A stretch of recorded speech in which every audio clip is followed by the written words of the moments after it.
로마는 로마 제국의 수도였고 중심지였습니다.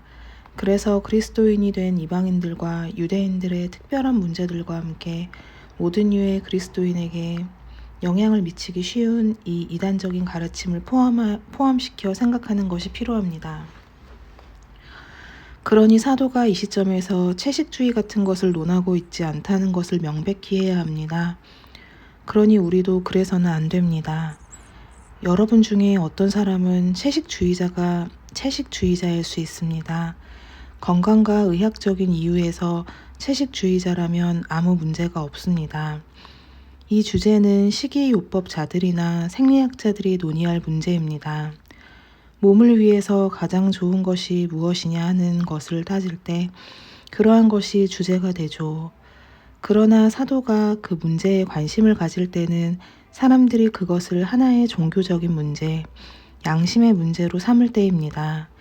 사도는 그것을 절대적으로 사활을 좌우하는 문제라고 주장합니다. 이 점을 분명히 해야 합니다. 다시 한번 말씀드리지만 의학적인 견지에서 채식주의자가 된 사람을 대적하여 사도가 불만을 가지는 것은 전혀 아니라는 것입니다. 그러니 그런 입장에 있는 분들은 자기가 정죄당한다고 느낄 필요가 없습니다. 그러나 그것이 여러분의 기독교 신앙의 한 일부가 되고 그것을 하나의 종교적인 의무로 여기며 채식주의자가 되지 않으면 그리스도인이 아니라고 말하기 시작한다면 여러분은 문제의 사람이 된 것입니다. 제가 말씀드린 바와 같이 디모데전서 4장에 있는 그 구절이 바로 이 문제와 매우 밀접합니다. 바울이 디모데전서에서 분명하게 말하듯이 고기를 먹지 않는 것은 양심의 문제가 되고 있었습니다. 여러분이 그렇게 하는 순간 사도가 관심을 가지고 다루는 이 오류에 빠져드는 것입니다. 그러니 바울의 논리는 이러합니다. 강한 그리스도인들 그 믿음에 대한 이해에 있어서 강한 자들과 한동안 그 믿음의 이해에 있어서 더 약한 자들 사이에 차이가 있다는 것입니다. 사도는 그 둘 사이의 차이에 대해 말합니다. 강한 사람들은 구약시대의 유대인들에게 가르쳐졌던 대로 먹을 수 있는 고기와 먹지 못하는 고기 사이의 전체 구분이 더 이상 적용되지 않는다는 것을 알게 되었다는 점입니다. 믿음에 있어서 강한 그리스도인들은 역시 우상에게 바쳐졌던 고기를 먹더라도 하등 잘못될 것이 없다는 것을 알 수 있었습니다. 왜냐하면 우상 같은 것은 없고 다른 신과 같은 존재는 없고 오직 하나님은 한 분뿐이시기 때문입니다. 고린도전서 8장은 그 문제를 상세하게 다룹니다. 사람들이 이교 신전에 가서 고기를 바칠 때 거기에 어떤 다른 신들이 전혀 존재하지 않으니 그 고기에 아무 일도 일어나지 않는다는 것입니다. 그 고기가 우상에게 구별된 것도 아니라는 것입니다. 그래서 더 강한 그리스도인들은 모든 류의 고기를 먹으며 완전히 행복해했습니다. 그리고 그 신비 종교나 이단들의 어리석음에 관해서도 동등하게 분명히 알고 있었습니다. 고기 등을 먹지 못하게 금지하는 그들의 모든 어리석은 교훈들도 잘 알고 있었습니다. 그리고 아마 많은 그리스도인들이 믿음에 있어서 약하여 이 점에 대해서 약간 미심쩍어 하며 고기 먹기를 삼가기로 결심했을 것입니다. 그들은 약함으로 그릇된 것을 행하기를 무서워한 나머지 오직 안전한 길은 고기를 전혀 먹지 않는 것이라고 말했을 것입니다. 고기라는 말 자체를 입 밖에 내지 않으면 잘못될 수 없다는 식이죠. 그래서 그들은 채식주의자들이 되었고 바로 이 순전한 종교적 이유 때문에 채소만 먹었습니다. 사도는 바로 그 입장을 다루고 있는 것입니다. 더 강한 그리스도인들은 우리 주님께서 친히 주신 교훈을 이해하였습니다. 우리 주님께서는 말씀하셨습니다. 무엇이든지 밖에서 사람에게로 들어가는 것은 능히 사람을 더럽게 하지 못하되 예수께서 이르시되 너희도 이렇게 깨달음이 없느냐 무엇이든지 밖에서 들어가는 것이 능히 사람을 더럽게 하지 못함을 알지 못하느냐 이는 마음에 들어가지 아니하고 배에 들어가 뒤로 나감이니라 하심으로 모든 식물은 깨끗하다 하셨느니라. 마가복음 7장 15절, 18절, 19절 말씀. 바리새인들이 우리 주님께 항상 충격을 받았던 부분이 그것이었습니다. 바리새인들은 예수님을 대항하며 율법을 어기는 자, 모세를 통해 주어진 율법을 모독하는 자라고 말하였습니다. 그들은 주님께서 율법의 완성이심을 알지 못하였습니다. 주님의 오심과 그의 완전한 행사가 우리 구원에 있어서 의식법을 폐하였음을 알 수 없었습니다. 사도는 로마서 14장 3절에서 더 중요한 위험들이 이 문제로부터 떠오른다고 말합니다. 그는 그 둘을 다 다루고 있습니다. 먹는 자는 먹지 않는 자를 업신 여기지 말고 먹지 못하는 자는 먹는 자를 판단하지 말라. 두 타입의 그리스도인이 다른 위험을 대면한다는 사실을 주목하십시오. 보다 더 많은 깨우침을 받은 그리스도인들에게 주어지는 위험은 더 약한 형제자매를 멸시하는 일입니다. 이것을 이해하는 데 있어서 어떤 어려움도 없다고 저는 생각합니다. 지적 총명은 거만함을 산출하는 경향이 있고 보다 지적인 부류의 사람이 빠지는 위험은 지적이지 못하거나 그리 지적이지 않은 사람들을 무시하는 것입니다.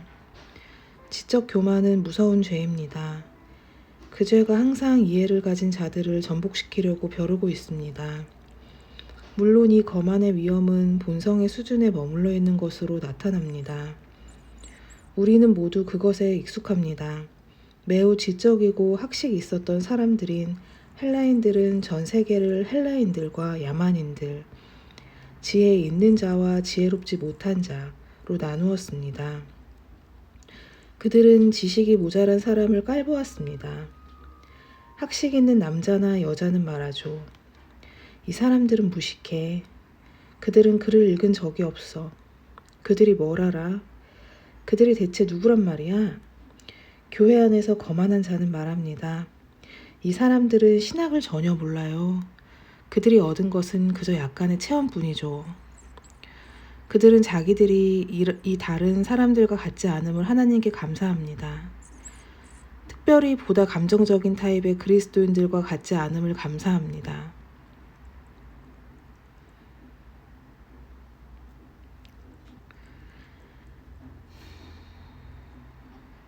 사도는 자기 사람들을 알고 있었습니다.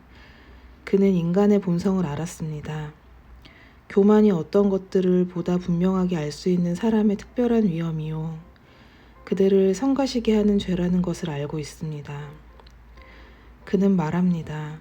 먹는 자는 먹지 않는 자를 업신 여기지 말고. 이 그룹에 속한 이들은 항상 이 죄에 빠지지 않도록 조심해야 합니다.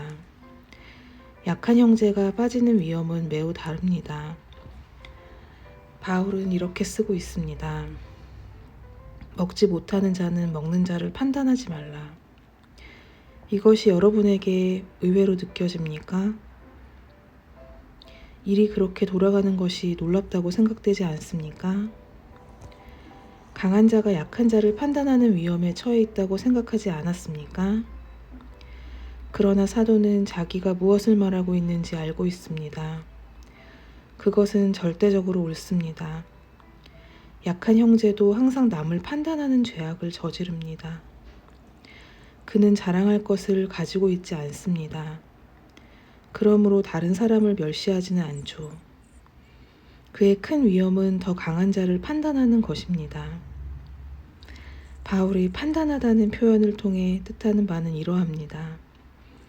더 강한 형제가 모든 종류의 식물들과 고기들을 먹는 것을 약한 형제가 보면 저 사람은 그리스도인이 아니군. 만일 그리스도인이라면 그런 것들을 먹지 않을 텐데 라고 말하는 위험에 빠진다는 것입니다. 강한 형제에는 약한 형제가 그리스도인이 아니라고 말하는 경향을 지니고 있는 것은 아니라는 점을 주목해야 합니다. 강한 형제는 이렇게 말합니다. 물론 그는 그리스도인이다. 내가 그 점을 인정해야 한다고 생각한다. 그러면서 그 강한 형제는 약한 형제를 무시합니다. 그러나 약한 형제에게 있어서 문제는 그 강한 사람이 전혀 그리스도인이 아니라고 말하고 싶은 시험에 든다는 것입니다. 약한 형제가 다른 사람을 판단합니다. 그 사람에게 최종적인 선고를 내립니다. 그 사람의 전체적인 방식 전부를 정죄하는 모습을 보이지는 않는다 할지라도 어쨌든 저 사람은 진리에 대한 충성심이 매우 부족하고 그리스도인으로서 열심도 부족하다고 말할 채비를 매우 단단히 차리고 있는 것입니다. 행실의 차원에서 다른 그리스도인들을 판단하고 저들이 정말 그리스도인들인지 의심스럽다고 생각하는 경향은 바로 약한 형제가 특별히 빠지곤 하는 위험입니다. 그 점은 매우 흥미롭습니다. 제가 여러분에게 이 점을 보여드리고 싶어 하는 것은 그에 관해 우리가 완전히 명료해질 수 있도록 하기 위해서입니다. 그 경향성은 거의 틀림없이 능력의 증거라기보다는 연약의 증표입니다. 이것을 어떻게 설명하시겠습니까? 그 대답을 제시하는 데 많은 어려움이 있다고 저는 생각지 않습니다. 그것은 순전히 두려움의 정신에 기인하는 것입니다. 약한 형제가 빠지는 문제는 항상 두려움의 영, 정신의 노예가 되어 있다는 것입니다. 왜냐하면 그는 사물들에 대해서 명료하지 못하고 분명히 두려움이 많은 종류의 사람이며 항상 자기의 입장을 방어하고 싶어 하는 데다 자기가 옳다는 것을 확신하고 싶어 하기 때문입니다. 그의 사고방식이 교훈보다는 두려움의 정신에 의해 통제받고 자신을 지킬 필요성에 의해 조정받기 때문에 자연히 원칙과 규례들을 많이 만들어내는 경향을 많이 보입니다. 그러나 그 약한 그리스도인은 자신을 위해서 여러 가지 목록들을 작성하는 것으로 만족하지 않습니다. 자신이 그 일을 하기 때문에 모든 사람도 그렇게 해야 한다고 생각합니다. 그 목록을 자기 자신에게만 적용하지 않고 다른 사람 모두에게도 적용하려 듭니다. 모든 사람마다 자기가 세워놓은 그 개념과 패턴에 따라주기를 바랍니다. 이러한 고집은 순전히 그가 두려움의 영해 속에 있다는 사실에 기인하는 것입니다. 그는 음식을 먹는 것이 잘못될까봐 너무 두려워한 나머지 이렇게 말하는 경향이 있습니다. 오직 안전한 한 가지 방식은 고기라는 녀석을 잘라내는 거야. 만일 채소만 먹는다면 잘못될 게 없어 라고 말하는 경향성을 가집니다. 그러니 약한 형제의 경향성은 기독교 신앙을 이해하는데 연약하기 때문에 율법주의자가 되는 것입니다. 결국 이러한 문제들의 차원에서 다른 사람들의 입장과 다른 그리스도인들의 위치를 판단합니다. 바로 이런 것들만 가지고 말입니다. 사도가 다루고 있는 것은 바로 그것입니다. 이 논점의 중요성을 여러분에게 보여드리기 위해서 몇 가지 병행 대목을 말씀드리겠습니다. 예를 들어 예루살렘 공회에 대한 사도행전 15장의 기록을 살펴봅시다. 바울과 바나바는 안디옥에서 예루살렘으로 올라가 이방인 그리스도인들에게 정확히 무엇을 요구해야 하는지에 대해서 그 형제들과 사도들, 장로들과 예루살렘 교회와 함께 상의하게 되었습니다. 관례에 관한 논의만 있었던 것이 아니었습니다. 유대주의자들로 불리는 한 그룹의 사람들이 그리스도인이 된 이방인들도 유대교 전체의 의식법 아래로 들어와야 한다고 주장하였습니다. 이방인 그리스도인들도 그 모든 것을 받아들여야 한다는 것이죠. 그것이 논란의 대상이 되었습니다. 한동안 그에 대해 많은 논란이 있었고 그런 후에 베드로가 서서 말하게 되었다고 성경은 말합니다. 그는 하나님께서 친히 행하신 것을 그 공회가 생각하도록 하는 일부터 시작했습니다. 또 마음을 아시는 하나님이 우리에게와 같이 저희에게도 성령을 주어 증거하시고 믿음으로 저희의 마음을 깨끗이 하사 저희나 우리나 분간치 아니하셨느니라. 사도행전 15장 8절에서 9절 말씀. 자, 어떤 사람들은 이 대목이 완전한 성화 또는 죄 없는 완전함을 위한 성경 본문이라고 생각하는 것 같습니다. 그러나 그 문제와는 아무 상관이 없는 대목입니다. 마음을 깨끗이 하사라는 말은 그저 하나님께서 이방인들로 하여금 능히 구원에 이르는 진리를 믿게 하시되 유대인들과 정확히 같은 방식으로 행하셨음을 뜻하는 것입니다. 그런 다음 베드로는 계속 이어서 말합니다. 그런데 지금 너희가 어찌하여 하나님을 시험하여 우리 조상과 우리도 능히 매지 못하던 멍에를 제자들의 목에 두려느냐. 우리가 저희와 동일하게 주 예수의 은혜로 구원받을 줄을 믿노라 하니라. 10에서 11절. 자, 저는 거듭 말씀드립니다. 이 유대주의자들은 유대율법 아래 자신을 놓지 않는 사람은 진정한 그리스도인이라고 말해서는 안 된다고 고집을 부리고 있었습니다. 그들은 말했습니다. 아, 그래요. 예수 그리스도를 믿는 믿음을 가져야 합니다. 그러나 그것만으로는 충분치 못합니다.